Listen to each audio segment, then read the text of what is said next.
Gimana nih gue pertama? Halo, anggota Kompi. Kling kling. Jadi gue ikut gugung. Santai, ini kayak ngobrol kayak nggak ada kamera. 1, 2. Oke, halo teman-teman semuanya, balik lagi di channelnya Ibor 23 bareng aku Ibor. Dan sekarang udah ditemani sama Aisyah Shinta Aprilia Nasution.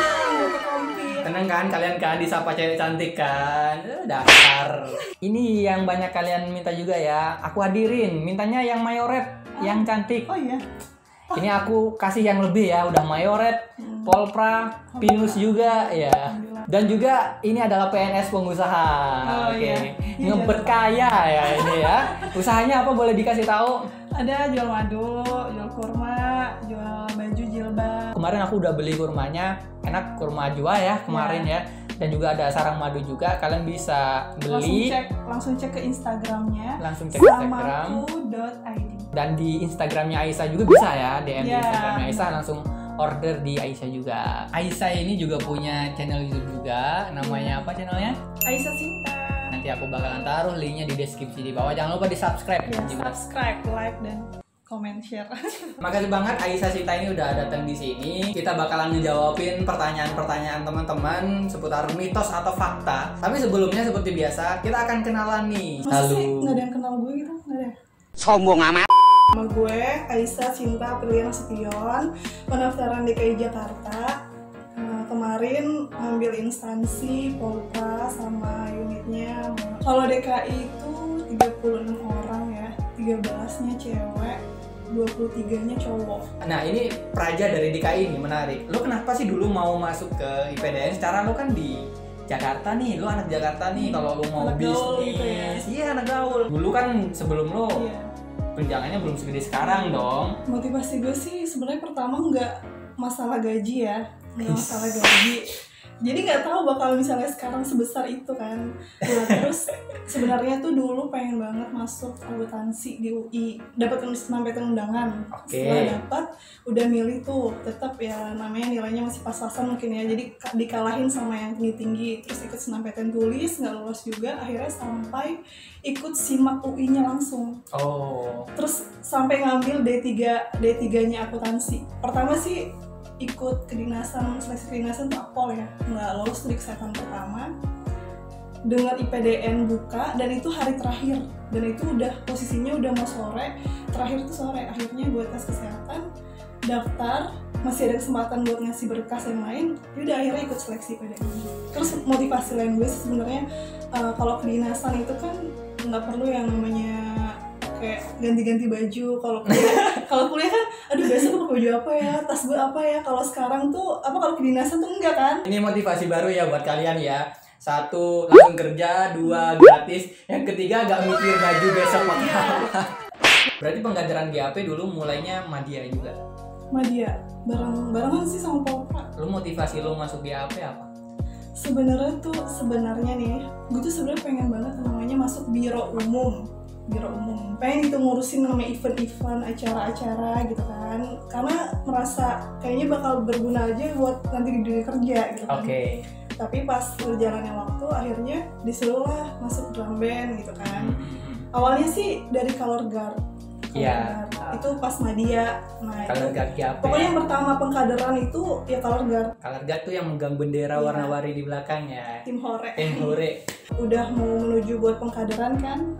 Gue disuruh masuk drum band, ambil snare drum. Snare drum, akhirnya sekalian disuruh masuk unit instansi Polpa. Ada tali kur yang harus diteruskan. Sebenarnya itu bukan keinginan ya maksudnya ya mau bisa dibilang keterpaksaan, cuman nggak apa-apa. Kadang biasa keterpaksaan itu akan menghasilkan suatu hikmah lah dibalik itu semua. Ntar Polpra DKI gak ada yang nerusin dong. Oh iya sih, ya benar. Kita ngomongin banyak tentang GAP nih. Di GAP itu Gita Abdi Praja IPDN, dan ceritain dong gimana dulu lu pengkaderan dari awal banget nih. Awalnya tuh pasti kan dikumpulin ya, kan awalnya kan dari kontingen tuh kayak diajuin nih yang nanti buat naik jadi GAP. Dan pas kumpul, nah belum tentu nih semua. Itu Madya? Iya, Ya. mau Nindya. Mau Nindya, oh udah mandi akhir ya. Nah, di akhir, dikumpulin tuh di stadion kan, dikumpulin. Nah, belum tentu itu kita semua definitif. Oke. Karena kayak masih di seleksi, ada seleksi alam juga kan. Nanti juga lama-lama Ada pengkaderan dulu ya, ada proses pengkaderan kan Iya, namanya kan, pengkaderan. namanya proses pengkaderan. ambil kita tuh kayak ada kegiatan lagi gitu kan, kayak misalnya lari atau pokoknya kegiatan fisik yang lama-lama tuh kayak jadinya seleksi alam juga sih, dilihat yang mana yang kuat orangnya, fisiknya yang bagus. Dikasih tugas. Jadi dikasih misalkan. tugas, jadi disuruh hafalin ketukan kavaleri itu kan. Nah kalau udah hafal ntar kayak belajar gitu kan, ntar dites sama senior. Nah, senior kan yang ngelatih kita kan, Ya. karena kita masih dasar banget, kemampuannya kurang, ada yang enggak, ada yang bagus. Nah nanti ada pemilihan korlatnya juga, Koordinator alat ya. koordinator alat. Masuk kita ini udah mulai ke tahapan nominatif ya, ada Iya. N1, N2, Iya, N3. iya. Kalau teman-teman nggak tahu tahapannya pengkaderan itu ada namanya N1, N2. Kalau GAP sampai N berapa? Sama N3 juga. Sampai N3 terus definitif Iya. ya. Jadi N1 itu ngambil kita ya. Iya. N2 Kayaknya N2 tuh udah kayak ngafalin kavaleri, kenal sama senior. oke, ngumpulin tanda tangan. Iya, bener. ngadep ya. Ngadep biar seniornya kenal. Kalau nggak kenal nanti N2 nggak ada yang ngebela, Pak. Betul. Ini siapa nih lolos N2? Aisyah yang mana gitu kan? Pernah ngadep gue. Pernah lihat mukanya lo? Nggak pernah itu makanya. Ya ampun. Terus udah mau masuk N3 nih biasanya ngapain nih kalau di Nangot? Kayaknya pas N3 itu udah mulai latihan dari Defile. baris. Ya, Defile ya. dari barisan-barisan gitu. Jenis-jenis pengkaderan kalau di GAP itu kan dalam proses pengkaderan itu kekompakan alat ya. Kompakan alat, terus ngafalin irama, Iya, ketukan, terus mulai ke defile, Iya. ngompakin langkah satu Iya, pasukan benar. GAP. Itu susah. Nah itu ada di proses pengkaderan. Nanti yang kelihatan udah nggak bisa banget main baris sambil main alat bakalan gugur dengan sendirinya gitu. Tiap kita bikin kesalahan juga ada hukumannya di situ kan. Ada hukuman di tempat seperti yang aku bilang kemarin. Bawa cara cepat atau cara lambat. Iya. Aduh, pusing. Pokoknya itu selama pengkaderan tuh hampir setiap hari kita naik stadion. Iya itu. Setiap hari, setiap sore. Habis kuliah lagi kan. Iya, itu Habis kuliah. orang yang lain mungkin yang SWAT pada tidur ya. Kita udah siap-siap ganti baju PDL buat ke stadion. Dan dimepetin banget loh, jam 4 harus di stadion atau di lapangan. Wajib kalau telat jalan jongkok. Ya kan kita habis kuliah gitu kan. Capek dongkol ya, di situ salah satu seleksi alamnya di situ. Sampai bawa tas kuliah. Iya, stadion. benar. Tinggal ganti baju kaos. Pengumuman definitif lu gimana dulu? Oh, sebenarnya itu di plasmen ya. Di plasmen. Kumpulin tuh seluruh anggota, banyakan yang lolos kan pasti. Iya, Jadi yang diumumin itu yang nggak lolos, kadang nggak dikasih tahu namanya, kayak disamperin sama senior. Oh ya, tarik belakang Disentuh gitu. gitu. Kayak pantukir banget kali. Jadi nggak ada yang tahu siapa sih nggak lolos gitu. Kalau nomor tuh kayak hampir 200 lebih deh. Di mayoret itu gimana? Itu dimulainya kapan lu mulai menapaki proses pengkaderan sebagai mayoretnya? Jadi pas berjalannya pengkaderan GAP itu dari cewek-cewek yang di snare itu dipilih.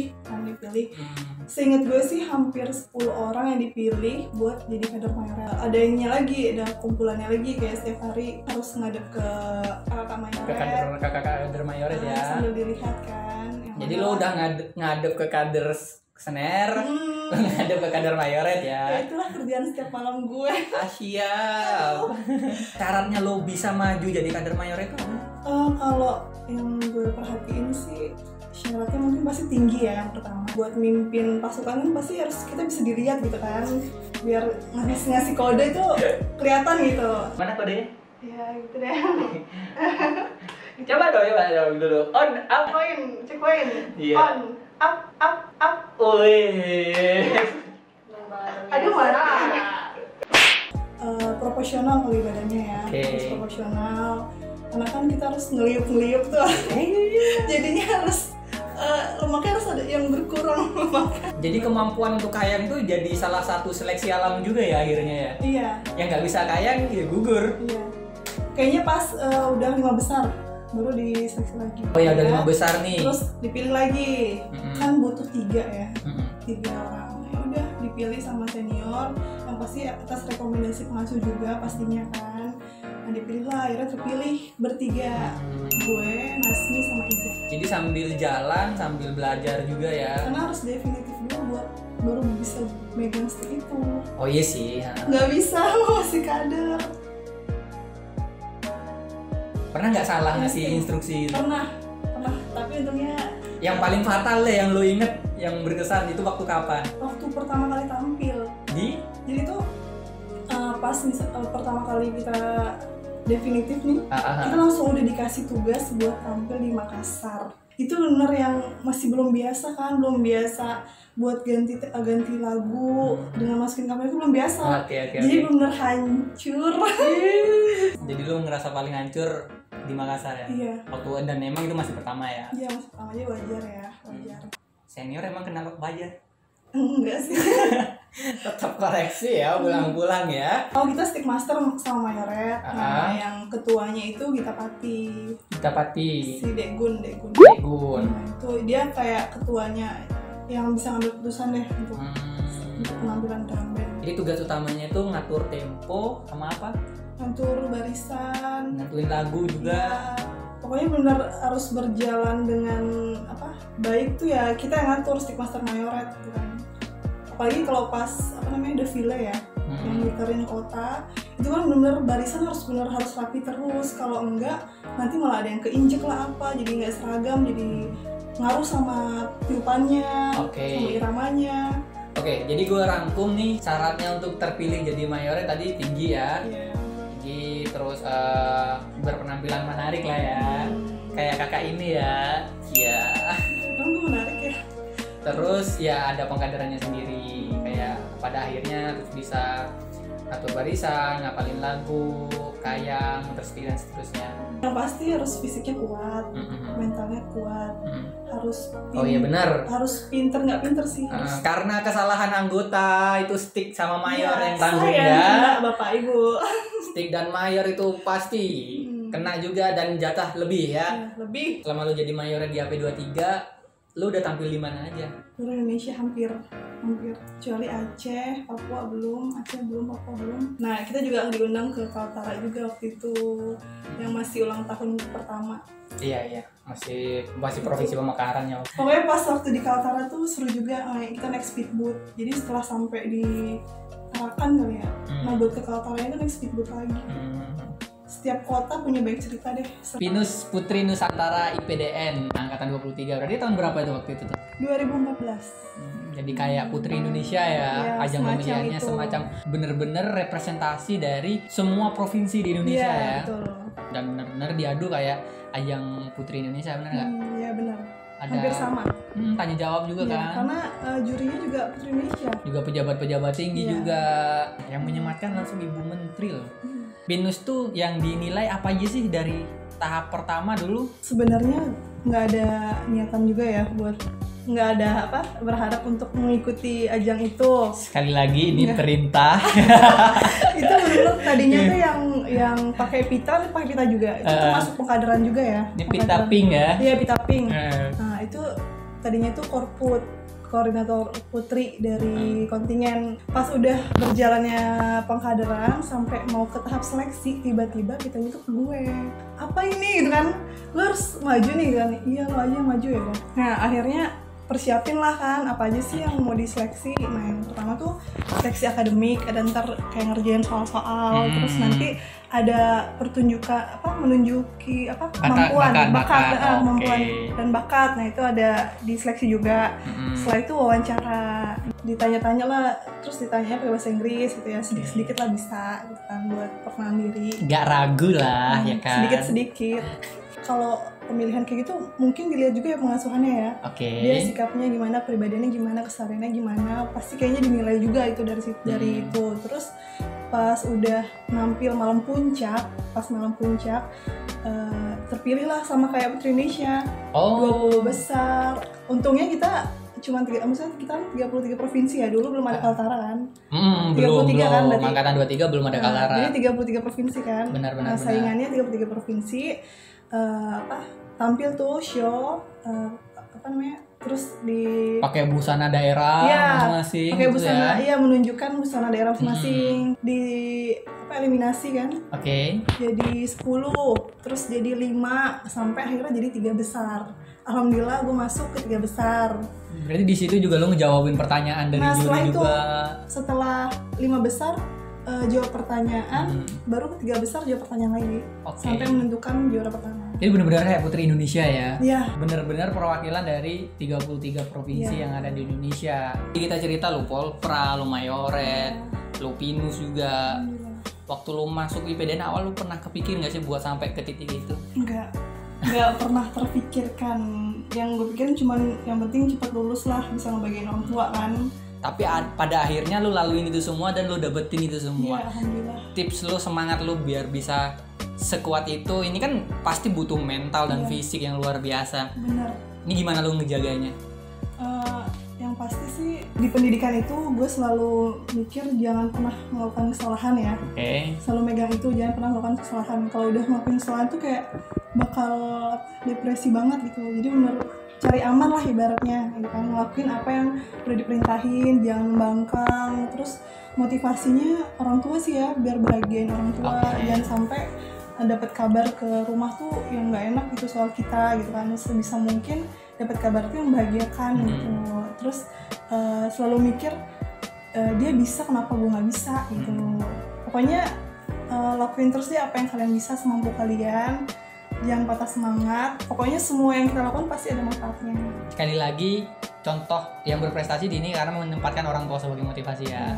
Terus selalu jauh dari hal-hal yang berpikiran negatif. Kayak lo tadi bilang, tetap semangat, terus belajar. Aku berharap teman-teman anggota kompi semuanya bisa menjadikan Aisyah salah satu role model ya. Dimanapun teman-teman nanti akan berkreasi, jadikan itu prestasi.